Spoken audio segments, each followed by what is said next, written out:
I'm not gonna lie to y'all, Donkey Kong Country Tropical Freeze is an absolute masterpiece of a game. With such a diverse amount of platforming gameplay and some of the best level design ever seen inside a 2D platformer in my opinion, this game is truly a must play for anyone who's a fan of this kind of thing. That could really sum up the whole video, but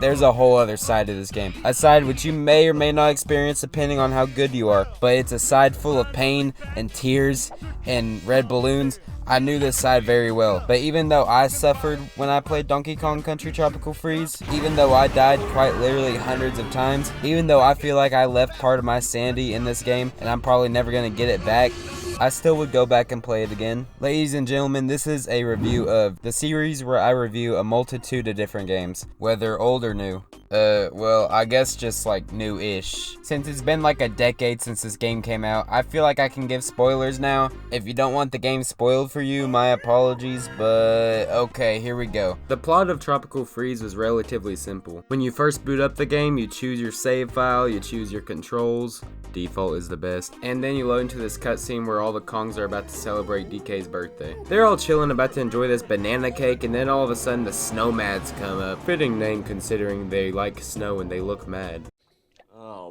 Moving on, the Snowmads are the antagonists of the game. They came and just invaded Donkey Kong's island. They casted it with ice and snow and all that shit. Hence the name of the game, Tropical Freeze. Sure, the plot is pretty simple like I said, but the core gameplay is chalked with detail. About the only experience I've had with Nintendo's 2D platformers is really not the best one. It's really just the new Super Mario Bros. Series, so coming from games like that to this was like night and day. There's just so many different mechanics in this game, and almost all of them are shown to you in the very first level. Firstly, you can swim. I've never seen a gorilla swim in real life, but it works in this game, and you can do a variety of moves underwater. Your main method of combat is a spin torpedo kind of attack, which is pretty cool, and that's really the only move you can do underwater. I don't really know why I said there's a variety of moves, but anyways, there's also a breath meter, which I'm not gonna lie, I was pretty nervous about whenever I first saw, considering how this is a game where snowflakes can literally hurt you. Retro Studios, why are you so mean to Donkey Kong? But the breath meter ends up not really feeling like much of a problem at all, honestly. There are bubble columns that completely refill your meter all across the underwater levels. The water is basically carbonated in this game. Moving on from the water levels, you've got the ground pound, which you really don't end up having to use often, but it's how you open these yellow flower things, which can give you flowers or bananas or something like that. And occasionally a level will have you break down the floor under you to get to the next area, which is pretty cool. But moving on to a mechanic that's actually kind of fun, you can throw barrels.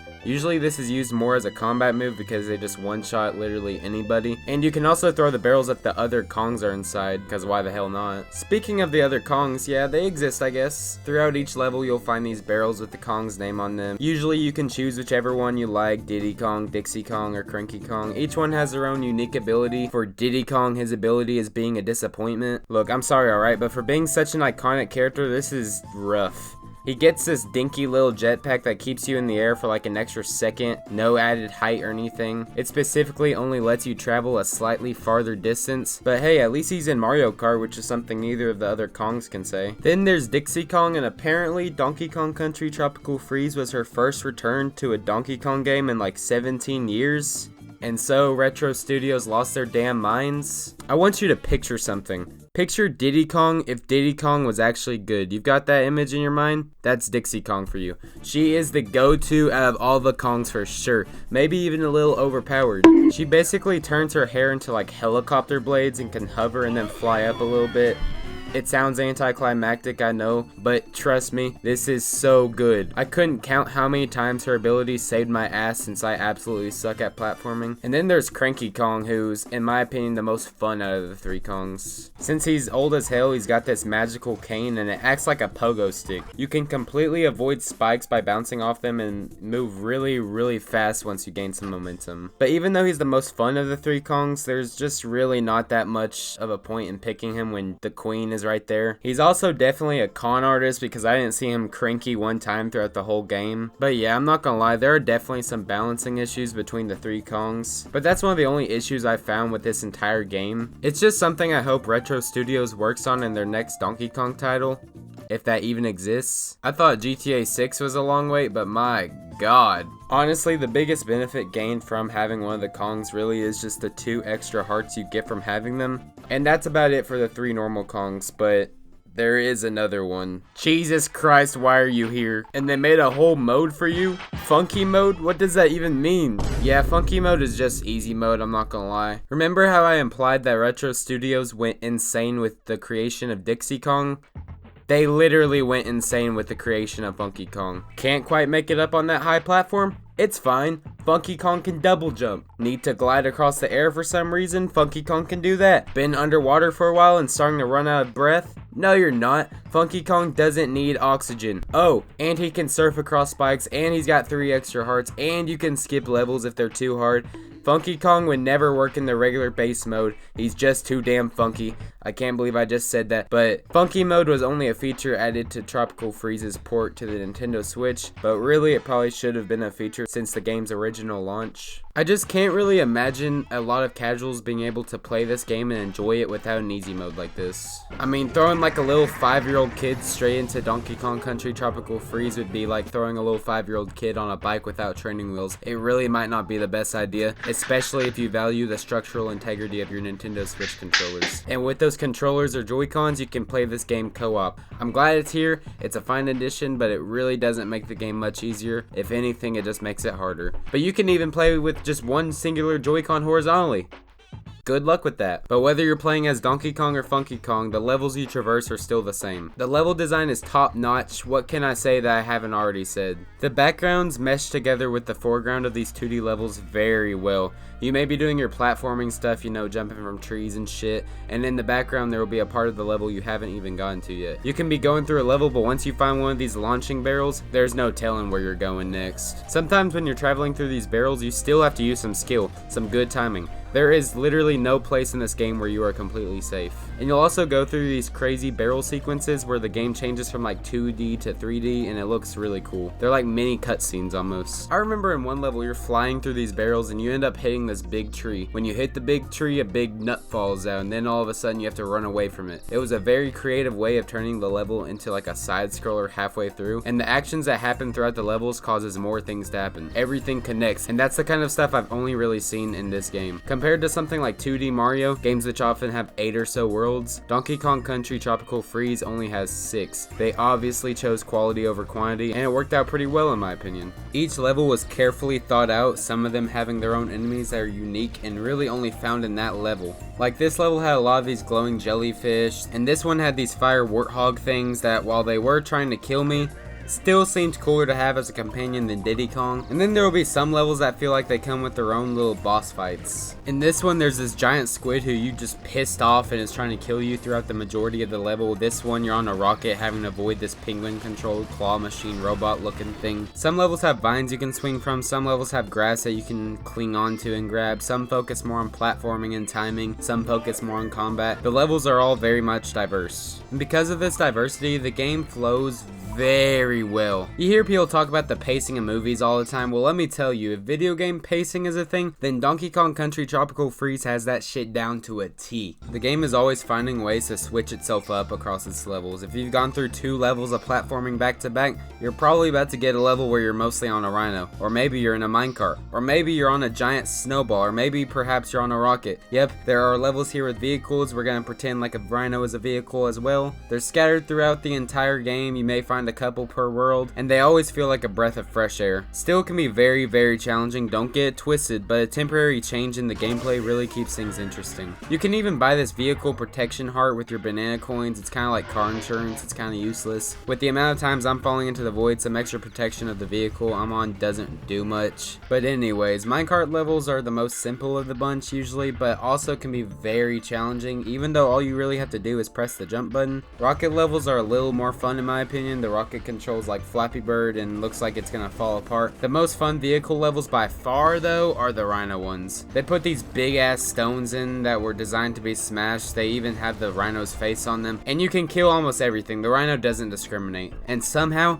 some way, the rhino fits in a barrel. Holy shit, that's awesome. The rhino almost feels like a power-up just because of the destruction that you can cause with it. Speaking of power-ups, yeah, Tropical Freeze has a couple of those. That was a great segue, I know, but you don't really just find these power-ups, you earn them. them. You buy them. Call it monkey capitalism. You can buy these green balloons, which are kind of cool. They save you whenever you fall into a pit, but with the amount of times I did that, these were kind of just a waste of coins. No amount of coins in the world could have been enough to afford the amount of green balloons I would have gone through. You can buy this little parrot who finds a puzzle piece for you, but each level has like 7 puzzle pieces usually, and I was already struggling enough. Collectibles aren't really my thing if they're extremely difficult or not fun to get. However, there's a gumball machine which you can buy some collectible things from, if that's your thing. And honestly, collectibles are one of those things I really bitch about if they aren't included in a video game, but I also rarely take the time to actually collect. But anyways, you can also buy the Kongs. You know, when I look at the Kongs, the first word that comes to my head for each of them isn't exactly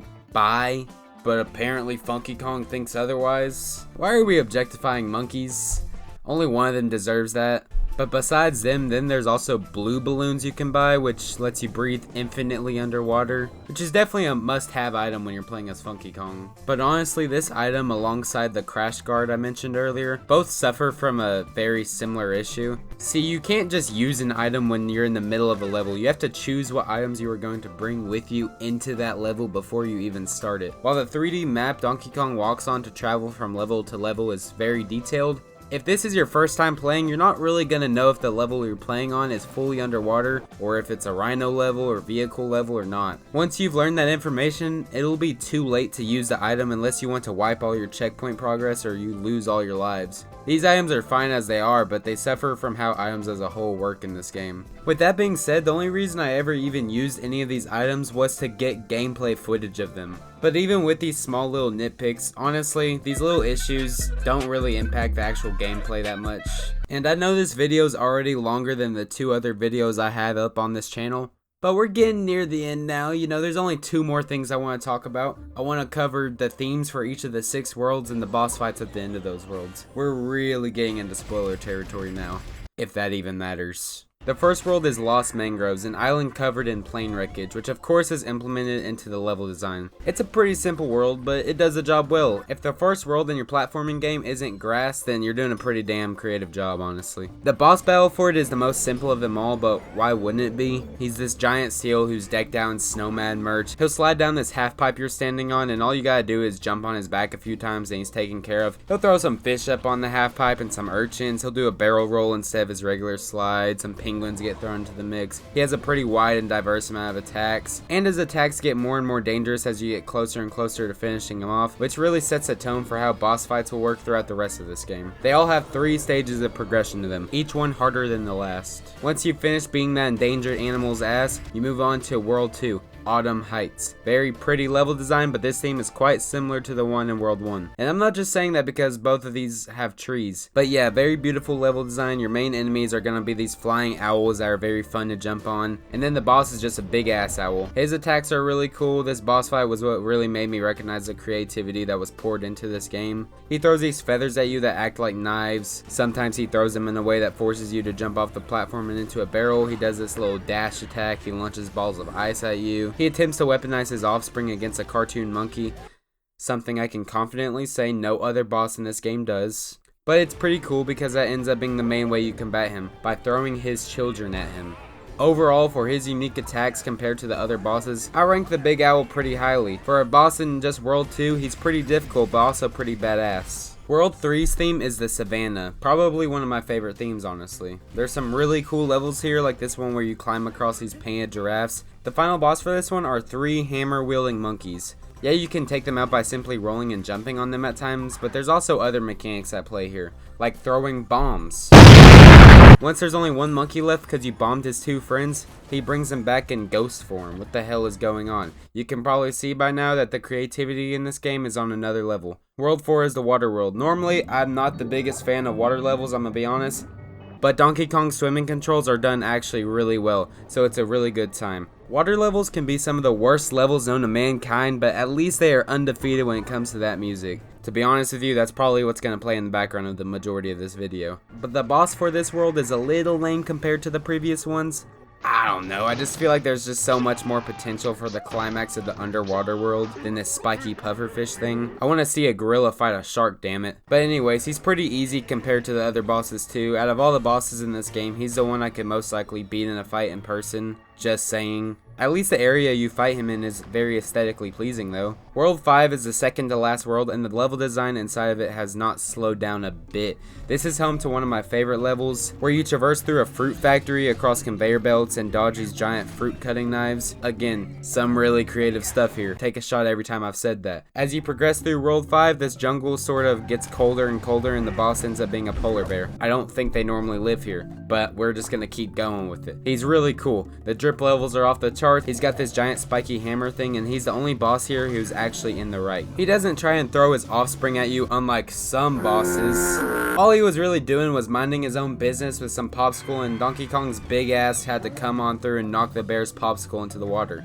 That's right, you're the bad guy again. I mean, can you really blame the guy for trying to knock ice blocks into you and hit you with his giant hammer thing? No, but you can blame him for being relatively simple. What I just said are about his only 2 attacks he has, so the creativity here isn't quite on the same level as the other bosses. Sure, they get a little more crazy as the level progresses, but so do the attacks for every other boss. And he fakes you out at one point with these giant ice blocks, and that was just really messed up. But every time you knock him into the liquid punch or whatever the hell that is, he comes back just a little more purple. So that's yet another example of this game's attention to detail. Overall, not bad, pretty fun boss, but nothing crazy creative. After you've gotten finished kicking yet another endangered animal's ass, it's time for the final world, which is DK's Island Frozen Over. There's some really cool levels here. In Seashore War, you have to pull up on parts of shipwrecked ships to get them out of the water so you can continue traversing through the level. Forest Folly is the level I brought up earlier, which has the snowflakes that can hurt you, which yeah, I kind of get why they did that, but it's just so mean. There's a final rocket, minecart, and rhino level respectively here, and then there's the final boss. In the beginning cutscene, he's made out to be quite terrifying. All you see is his glowing eyes and silhouette,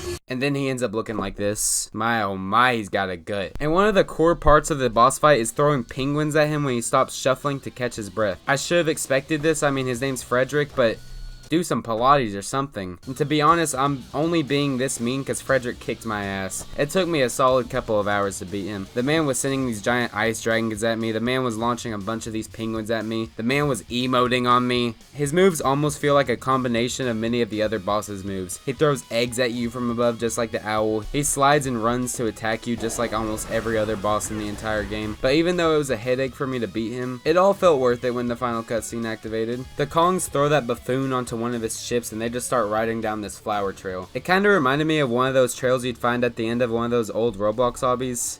That's a deep pool. The island turns back to normal and then the game cuts to the credits. Kind of surprised the credits weren't filled to the brim with names like how credits in movies are. I mean, the quality of this game, it's practically art, and the work the developers put into it should not go unnoticed.